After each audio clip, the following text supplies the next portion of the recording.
that? The Porsche 911 GT3 Touring in this 992 generation. What exactly is it? The 911 GT3 is the lightweight version of the model lineup. For example, CFRP hood, also lightweight windows and so on. So many different measures and 200 kilograms or 400 pounds of weight savings ready to race then.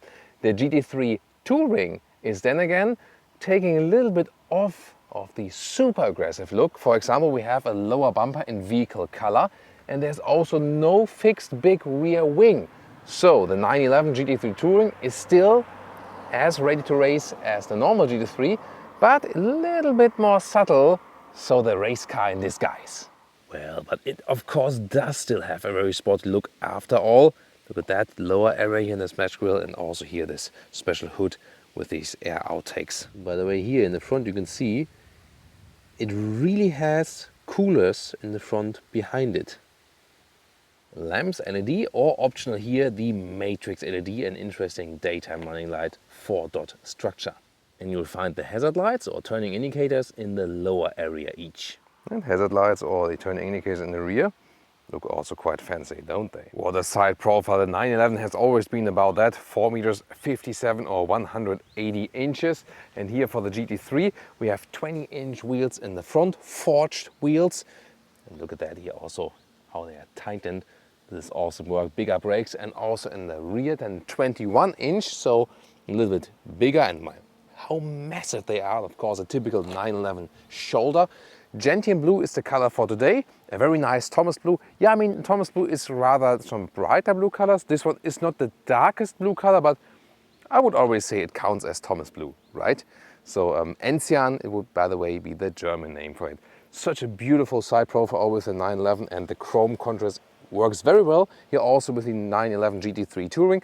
So once again, you see from the side profile you could say, yeah, maybe that's a normal 911, but I can tell you in the driving part, this is something out of this world. Look forward to that.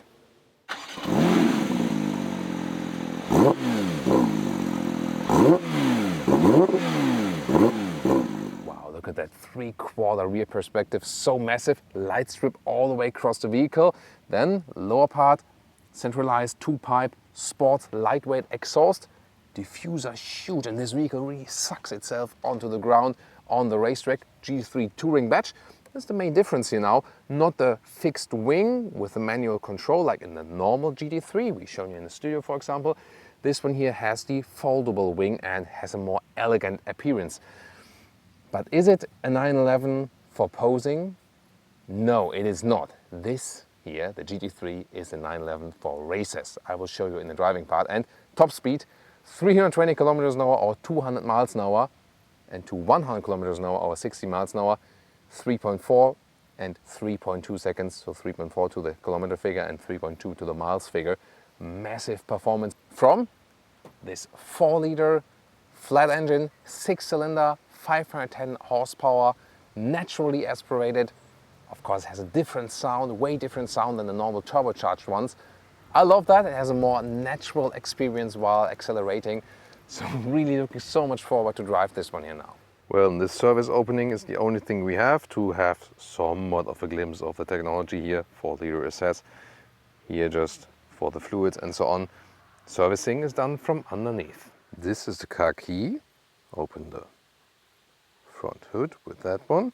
And here, when you open the vehicle, you can see here the door handles fold out, just like in any other 911 model. The haptical feeling here of this one is not too good, I have to say. And door closing sound, yeah, okay, but nothing special. Then, inside of the doors, we have a special structured material right here. That's interesting. It's also been found here throughout the hood in the front.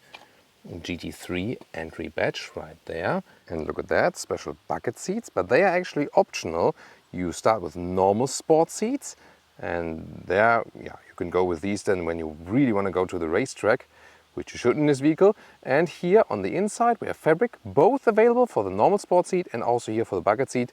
Of course, way to go to have the sportiest and most breathable material. Interior overview, not too much screaming out, sporty orientation, and there are really some very, very nice and unique features here for the 911 GT3.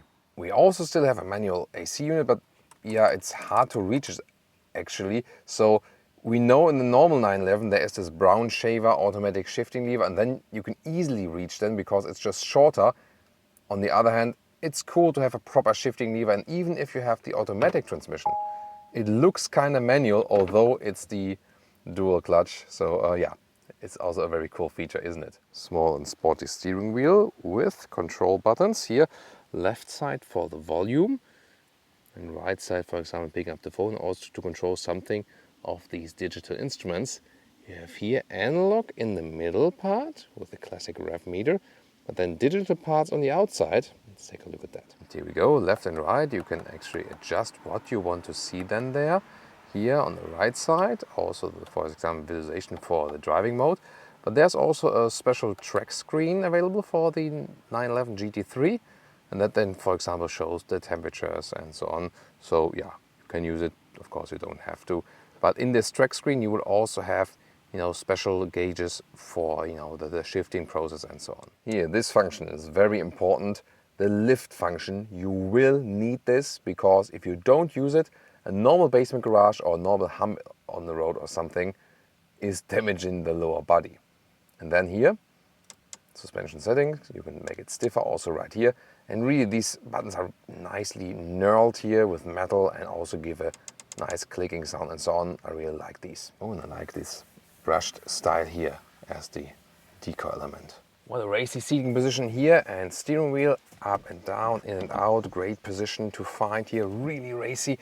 You can put these bucket seats actually up electronically like this. So if you're a little bit smaller than me, so this also might fit. Usually tall people put it all the way down, and with 1m86, 6'1", still enough headroom left. And the angle is quite steep and it stays fixed like this, but it's totally fine. It's supposed to be like that for shoulder support, and also that you can apply, pressure on the brake and really have something against your back. A lot of people drive, with the back part of the seat all the way back. Yeah, and that's actually not that safe for driving then. So this is the more professional seating position. These bucket seats here are, of course, not that comfortable long term. There are also the normal sport seats available. They're also available with fabric. When you go for the fabric inside, it will be more comfortable in either case. If the bucket seats or the normal seats are better for you, depends on race track or not. And of course also sometimes the sport air seats can be more comfortable, but it really depends from person to person. It's really hard. But of course we have to bear in mind, this is a racetrack ready vehicle. It will not give you the best comfort. Analog lock with some titanium, it's of course quite fancy, and yeah, one of the characteristics always of a 911. An infotainment system, here for example GPS view, could be a little bit more responsive for sure. This is the 6.0 system, so it also features now Android Auto. Here I have a smartphone with iPhone X style, so this is then the Apple CarPlay integration, and the sound is, let's say, rather somewhat basic. It doesn't have the most sophisticated sound system here, but yeah, it's still somewhat okay. And the Apple CarPlay integration looks like this, using all the way off the screen. And of course you have here some more features here, for example, right there. Here, and there we go. When I change the driving modes, also the characteristics of the spoiler and so on, or the sports exhaust system, they change. And here underneath the armrest you have the charging ports here. 2 USB-C connectors are hidden underneath here, and yeah, you see I stored everything in here also with the key and stuff. Yeah, and then it's, you can put it down, but it falls down automatically half, so not the best storage solution. By the way, you can exchange this one here with a real cup holder, so this is possible. At the moment it's right here in the glove box, so look at that. So this is then a proper cup holder indeed. I would prefer this one definitely, because the other one then for the passenger side is right here.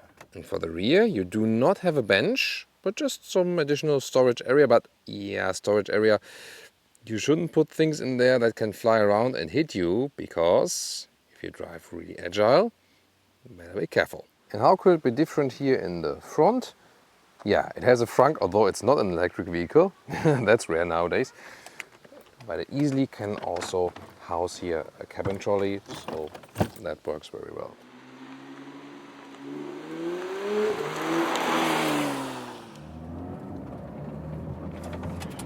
Have you heard that?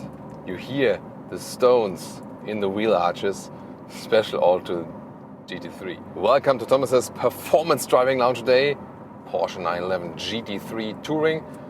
Yeah, you should better activate the horn right now because hell is going to break loose. So we start from 30 kilometers an hour in the track mode and let's see how fast it goes. Let's go.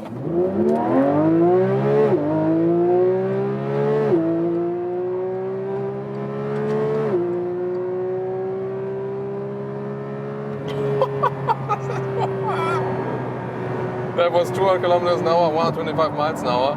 Of course, I won't overtake these fellows in here, but maybe that's the very right, you know. Whoa. Oh my goodness. Have you heard that? So the acceleration figure to 100 kilometers an hour, 3.4 seconds to 60 miles an hour at 3.2 seconds. Whew. Yeah, with this dual clutch transmission here, you're a half second faster because everything is just working way better. It just works better than you would do it your own. Oh, they're getting off, so I can speed it up now again.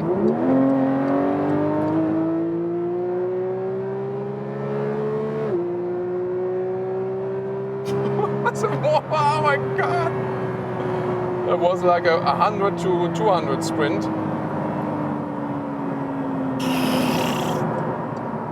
Holy freaking show. I need to turn up the AC first. That's like, oh my goodness. Wow. I mean, if you ask yourself or me, how different is this one from a normal 911? It feels like a completely different vehicle. Really. I mean, of course it's the same base vehicle, but this double wishbone front axle, look at that. I mean, this is so crazy. It's not a small sports car, you know, but it drives like a go-kart. How precise it is from the front axle is absolutely amazing. I often say for sporty driving, rather get a 718 than a 911 because it just feels sportier, midship engine concept and so on. But this one here now with the GT3 trim and the special front axle is just absolutely insane and really catches up to smaller sports cars as for the driving and handling. But at the same time, we have this 510 horsepower there from that naturally aspirated 4-liter 6-cylinder flat engine. Wow. This is really getting your blood pumping. It's incredible, especially in the track mode.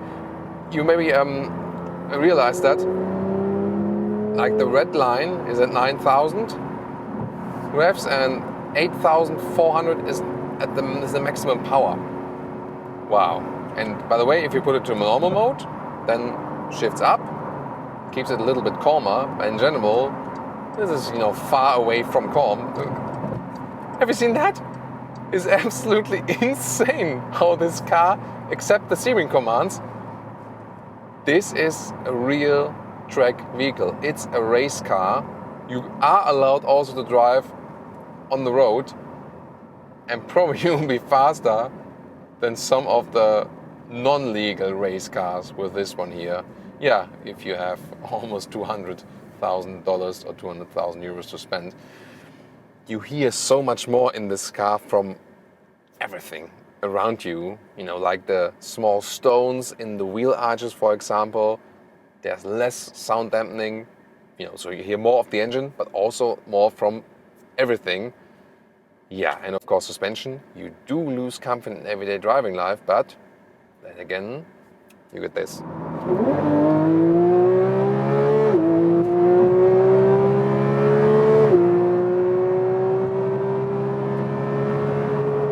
Oh, lane change now, higher speed. It's like a Nürburgring Nordschleife right here. A little bit careful with these other racing participants here. Okay, here we go.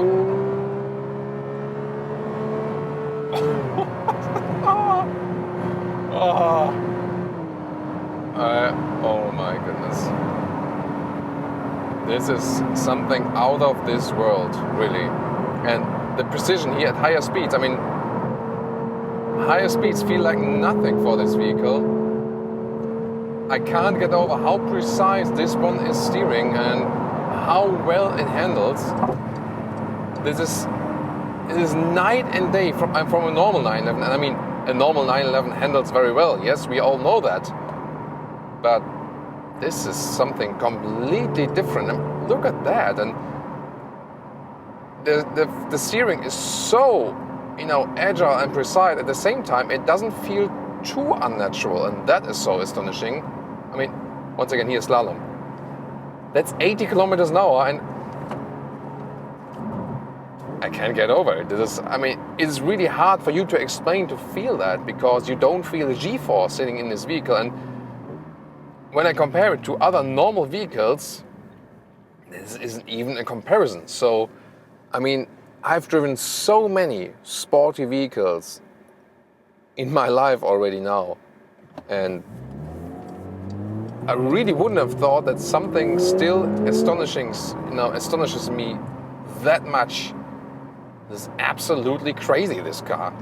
So, yeah, that was motorway, Autobahn, but we still have our agile driving up the hill to come. This will also be super, super interesting. But I can tell you, if you want to go for this one here just for the looks and say like, hey guys, look at that, I have a GT3, don't do it. Do not buy this car. Go for this one if you are using it on the racetrack, period. And why? I'll show you once more right now. But before we get to that, we need the tunnel, right?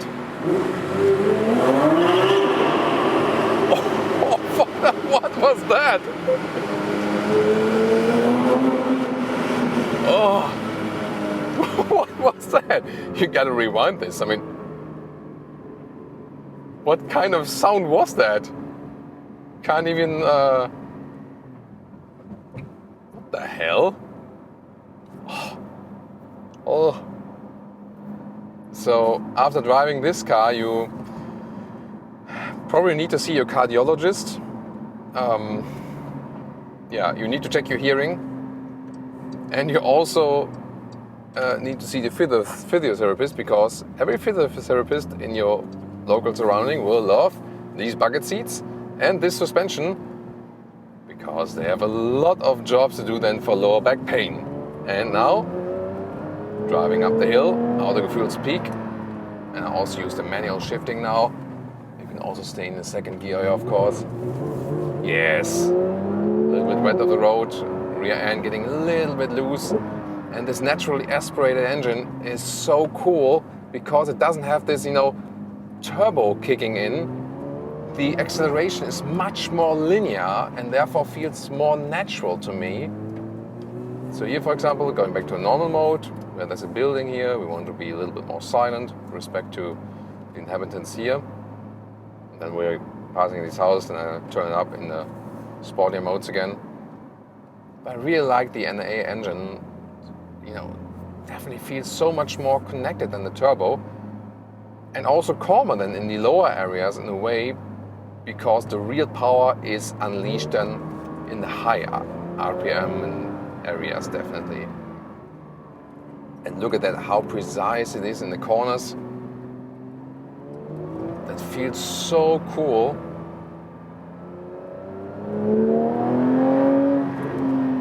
This is also something from the sound now, definitely different.